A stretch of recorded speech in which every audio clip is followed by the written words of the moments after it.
Hello, Shannon here. I'm coming to you today with a 10-minute video about when I had a big car accident. I'm not sure why, but it's really in my head to share this with you, so I will do that. And I will see you at the end. This happened over 30 years ago. Okay, apparently my cat wants to be in this video too. Come on, Oliver. Okay, I'm really getting the message strong to make a video about when I broke my back years and years and years ago. And I don't know why, but it's clear and it's strong, so I'm going to do it. I found a journal page a few months ago that I wrote maybe a few years after I broke my back. Anyways, I'm just going to read it and we'll go from there. Okay, it's called Count Stars. The air coming through the window is crisp and cool. It's 4:30 p.m. For context, actually, this happened December 3rd, 1989. So it was a long time ago. Okay, I'm going to restart. Count stars. The air coming through the window is crisp and cool. It is 4:30 p.m. The snow-covered ground disappears as we drive down the mountain. And once again, it is a plain old dirt road. The radio plays a song that matches my mood. Easy and comfortable. We drive in silence, listening to music. Bump, bump, bump. That is all I hear. I am hanging upside down. I cannot breathe. A single drop of blood stains my jeans. I gasp for air, but it does not do anything. It feels as if someone has kicked me in the chest. He takes off my belt and somehow lifts me out of the overturned truck. All I hear is my own pounding heartbeat. It seems to reverberate through my head. He lays me on the road. My back feels funny. I try to sit. It doesn't work. I fall back. He raises my shirt and goes pale. It looks as if he will throw up. I ask, "What is wrong? What is it?" He tells me to lay down. I do it. He will go for help. I don't want him to go. I am cold. We have no blankets or food, nothing. He takes off his shirt and places it on me. I don't want to be in the middle of the road. I lay in the fetal position and brace my arms tightly together as he pulls me to the side. The rocks feel hard on my legs. He says he loves me and will be right back. I want him to stay, but he must go. I count rocks. I count trees. I count everything so I can stay awake. I know I need to stay awake. Blood is pooling in my throat and pouring out my nose. It must be broken. I am swallowing blood. I start to choke and I spat out a large clot. My feet are going numb. I squeeze my toes together. I must wiggle them. I keep them moving when I remember to. I am so cold. It starts to rain, drops of clean water on a broken body. I call for him. He is gone. I want someone to save me, anyone. It is dark. The sounds of the forest are eerie. I must stay focused. I count the stars. The rocks are no longer visible. I am not really hurting. I guess I am in shock. I know I am hurt, but I don't know how badly. I try to stay alert for when he returns. I hear a noise. It is the ambulance. It is 6:30 p.m. I see the lights. I hear his voice. He is running to me. I am so relieved to see him. Help me, I moan. Ambulance people check me out and lift me onto a backboard.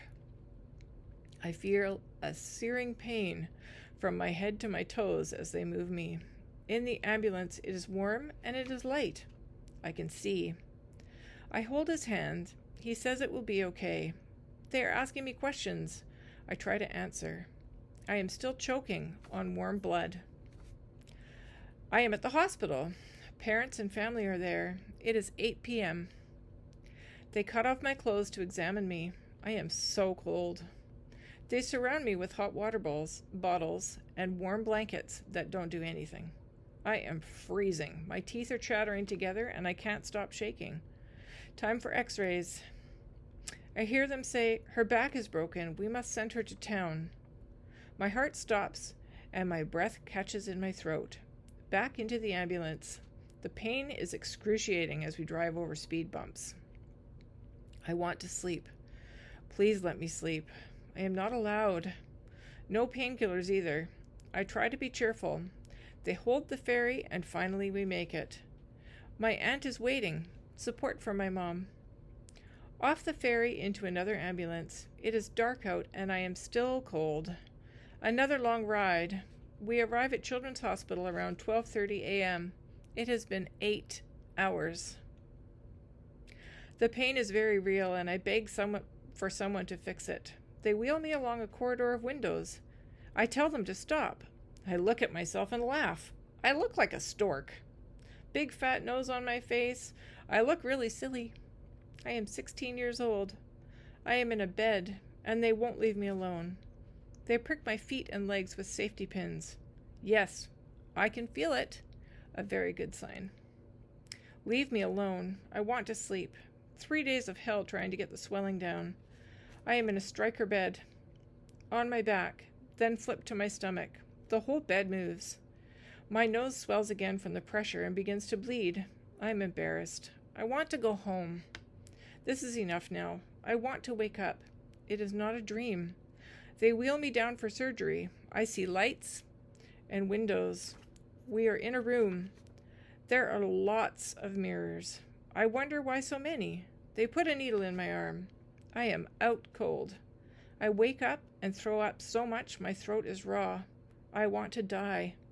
Go away and leave me alone to die. Okay, so holy cow. I found this a few months ago and read it, and it just got me thinking about my accident and how literally I was broken in half in the middle of my back, in half. And the resiliency of people, because I was 16 years old. I had a whole bunch of metal put into my back. It was fused.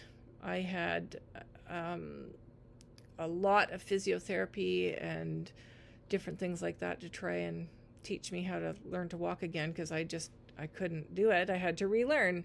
So it was like a new beginning of sorts. A year after that accident, I had another surgery to remove all the metal from my back, because I was very thin and the bolts and things just pushed my skin out, and it made me bruise when I would lean on something. Recovery took like a good solid 8 months of, hard work. It was hard work. Emotionally, physically, mentally, all the things. Anyway, I just really am called to make this video this year, which is interesting because every year on December 3rd, I remember the day that this accident happened at 4:30. I knew I was going to be late for dinner because Grandma and Grandpa Dixon were coming for dinner, and I knew I was going to be late, and I was like, oh no, I'm going to get in trouble. We're going to be late for dinner. Alas, that didn't matter, did it? Anyway, long story short, to make this not such a giant long video, if you're in a big accident like this, first things first, don't try and sit up, don't try and move, if you don't have to, because I really must have been surrounded by angels that day, because I am not paralyzed. I have very little, if any, nerve damage. I have one toe that acts wonky sometimes that I think is from the accident. My back is fused for a good 6 inches. I was able to carry both my babies during pregnancy just fine. I'm really, really, really blessed and grateful to be here. So if you get broken in half by some sort of accident, you can recover, and all will be well. One day at a time, one moment at a time sometimes. It's just how it goes. Anyways, this is getting long and rambly, so I'm very thankful to my boyfriend at the time for doing all the right things and going to get help. And I'm thankful for the people at the bottom of the mountain, too, that got the ambulance called and everything. Because my poor boyfriend at the time, shirtless because he had laid it on me to keep me warm, blood all over him from my bleeding nose, running down the mountain, and other cars passed him and would not help. So I am so grateful that the people at the bottom of the hill helped him. But it was a long go. Accident 4:30. Ambulance got up there at 6:30. We got to the hospital in Sea Shelter around 8, and we got to Children's Hospital in Vancouver around 12:30 or something in the morning.